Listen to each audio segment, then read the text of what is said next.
मुळेगाव परिसरात apex steel and hardware कंपनीच्या कलेक्शनची रक्कम घेऊन जाणाऱ्या चालकावर गोळीबार करून दरोड्याचा प्रयत्न करणाऱ्या टोळीचा सोलापूर तालुका पोलिसांनी पर्दाफाश केला आहे। या प्रकरणातील मुख्य सूत्रधारासह एकूण 8 आरोपींना अटक करण्यात आली असून गुन्ह्यात वापरलेले पिस्तूल 70, एक इर्टिगा कार आणि 2 दुचाकी वाहने जप्त करण्यात आली आहेत। 15 जुलै रोजी रात्री 9:30च्या सुमारास चालक एजाज नबिलाल तांबोळी हे दिवसभराचे कलेक्शन घेऊन जात असताना सोलापूर हैदराबाद महामार्गालगत मुळेगाव परिसरात पांढऱ्या इर्टिगा कारमधून आलेल्या तिघांनी त्यांना अडवले। यातील एका आरोपीने पिस्तुलातून 2 गोळ्या झाडल्याने एजाज तांबोळी गंभीर जखमी झाले होते। या घटनेनंतर सोलापूर तालुका पोलीस ठाण्यात गुन्हा दाखल करण्यात आला होता। पोलीस निरीक्षक कुंदन गावडे यांच्या मार्गदर्शनाखाली सहाय्यक पोलीस निरीक्षक सोमनाथ कदम यांनी तपासाची सूत्रे हाती घेतली। पोलीस अधीक्षक अतुल कुलकर्णी, अप्पर पोलीस अधीक्षक विजय कबाडे आणि उपविभागीय पोलीस अधिकारी सूरज जगताप यांच्या मार्गदर्शनाखाली विशेष पथके तयार करण्यात आली। तपासादरम्यान अवघ्या 24 तासात 4 आरोपींना अटक करण्यात आली। त्यानंतरच्या चौकशीत आणखी 4 जणांचा सहभाग उघड झाल्याने सर्व 8 आरोपींना जेरबंद करण्यात पोलिसांना यश आले। सर्वांना नमस्कार। मी पोलीस निरीक्षक कुंदन गावडे, प्रभारी अधिकारी सोलापूर पोलीस तालुका पोलीस ठाणे। पोलीस ठाण्याच्या हद्दीमध्ये दिनांक 15/7/2026 रोजी रात्र 9:30च्या सुमारास ॲपेक्स स्टील अँड हार्डवेअर कंपनीचे जे चालक आहेत ड्रायव्हर एजाज नबिलाल तांबोळी, ते कंपनीचे मालकांकडून जे दिवसभर कलेक्शन वगैरे होती, कॅश होती, ते साधारण दिवसभराची कलेक्शन करतात आणि ते संध्याकाळी मालकांच्या घरी देतात। तर त्या दिवशी सुद्धा त्यांनी काही कॅश कलेक्शन केली होती आणि ती कॅश मालक यांच्या घरी घेऊन जाण्याकरता निघाले असता त्यांना सोलापूर हैदराबाद हायवेवरती एका पांढऱ्या इर्टिगा कारमधून अज्ञात 3 इस्मांपैकी एकाने त्यांच्यावर गोळीबार फायर केला होता। 2 राऊंड फायर केले होते आणि जीवेनिशी ठार मारण्याच्या उद्देशाने त्यांच्याकडे काही रोकड असलेले ती लुटण्याच्या उद्देशाने त्यांच्यावर फायर झाला होता। आणि त्यानंतर त्यांनी त्या घटनेचं गांभीर्य ओळखून जे चालक आहेत त्यांनी त्या ठिकाणी रिव्हर्स करून गाडी पुन्हा कंपनीत आली होती। अशी एक घटना आम्हाला तात्काळ माहिती मिळाली, आम्ही घटनास्थळी पोहोचलो होतो। घटनेचं पूर्ण गांभीर्य समजून घेतल्यानंतर त्या ठिकाणी आम्हाला काही पुरावे हाती मिळाले। त्याच्या अनुषंगाने रात्रच गुन्हा दाखल झाला। गुन्हा दाखल झाल्यानंतर स्थानिक गुन्हे अन्वेषणाचे पथक तसेच पोलीस ठाण्याचे असे पथक असे टोटल मिळून माननीय पोलीस अधीक्षक श्री अतुल कुलकर्णी सर यांच्या आदेशाने आम्ही जवळपास 7 पथके तयार केले होते।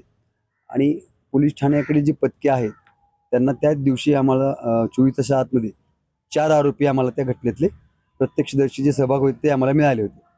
4 आरोपींचा पोलीस कोठडी रिमांड घेतला होता। साधारण 5 दिवस पोलीस कोठडी रिमांड मिळाला। त्या पोलीस कोठडी रिमांड दरम्यान त्यांच्याकडे सखोल चौकशी केली असता त्याच्यामध्ये त्या मालक जे रोज कॅश कलेक्शन करतात, घेऊन जातात, ते कॅश लुटण्याच्या इर्द्याने त्यांच्यावरती तो सर्व हा फायर वगैरे झाला होता। आणि त्यावेळेस त्यांच्याकडून आणखीन आम्हाला काही आरोपींची नावं निष्पन्न झाली। त्याच दरम्यान त्या कंपनीत जो काम करतो एक व्यक्ती, त्याचंही नाव आम्हाला निष्पन्न झालं। त्याच्या माध्यमातून हा ड्रायव्हर किती वाजता बाहेर पडतो, कॅश किती वाजता बाहेर घेऊन जातो, असं सगळी इथून माहिती त्या ड्रायव्हरने त्या आरोपींना दिली होती। त्या अनुषंगाने त्यालाही ह्या गुन्ह्यात आम्ही अटक केली आहे। त्यानंतर जवळपास एकूण 8 आरोपी आम्ही ह्या गुन्ह्यात अटक केले होते। त्यांचा पोलीस कोठडी रिमांड संपला होता, परंतु सगळ्यात मुख्य सूत्रधार जो होता फायर केलेला व्यक्ती, तो मिळून नव्हता आला। तोही आम्हाला काल आमच्या पोलीस जे पथक आहे त्यांना तोही आरोपी मिळून आला। त्याच्याकडून आम्ही गुन्ह्यात जे फायर करण्याकरता जे वेपन यूज केलं होतं, तर वेपन सुद्धा आम्ही हस्तगत केलेलं आहे। आणि आतापर्यंत जवळपास आम्ही एकूण 8 आरोपी बरोबर 8 आरोपी आम्ही ह्या गुन्ह्यात अटक केले आहेत। त्यांच्याकडून गुन्ह्यात वापरलेलं वाहन इर्टिगा कार, 2 मोटरसायकल, 8 आरोपी, एक पिस्टल वेपन, त्यानंतर एक सत्तूर सुद्धा त्यांनी एक ज्वेलरी ठार मारण्याच्या उद्देशाने तो हातात बाळगला होता।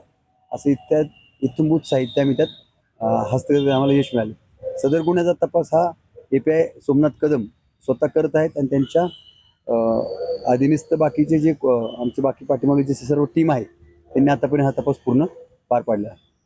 आरोपीचं काय रेकॉर्ड आहे का? गुन्हे दाखल आहेत, यातले काही आरोपींवरती गुन्हे दाखल आहेत। गंभीर 307 सारखे गुन्हे दाखल आहेत।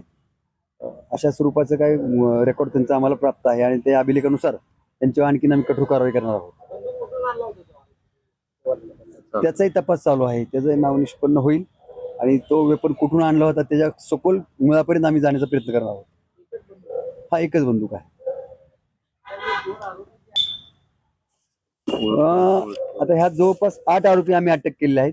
त्यापैकी 2 आरोपी जे मुख्य आरोपी आहेत, जे चालक यांनी बघितलेले आहेत, त्यांची आम्हाला ओळख परत घ्यायची असल्या कारणाने आम्ही त्यांची 2 नावं आपल्याला सांगू इच्छितो. परंतु इतर 6 आरोपी आहेत त्यांची नावं आम्ही तुम्हाला देत आहोत.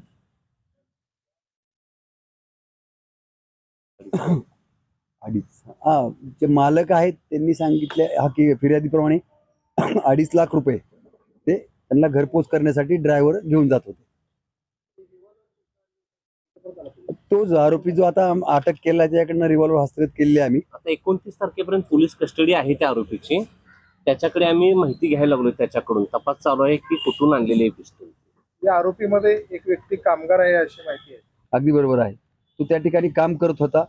त्याला कंपनीतल्या कार्यपद्धती माहिती होती. कलेक्शन दिवसभराचे किती गोळा होते, कलेक्शन झाल्यानंतर तो कोणता ड्रायव्हर किती वाजता बाहेर पडतो याची इत्थंभूत माहिती त्याला होती आणि ती सगळी ती माहिती त्यांनी त्या लोकांपर्यंत पोहोचवलेली आहे आणि त्याचे पूर्ण पुरावे हस्तगत झालेले आहेत. त्या आयडियात त्या कामगाराची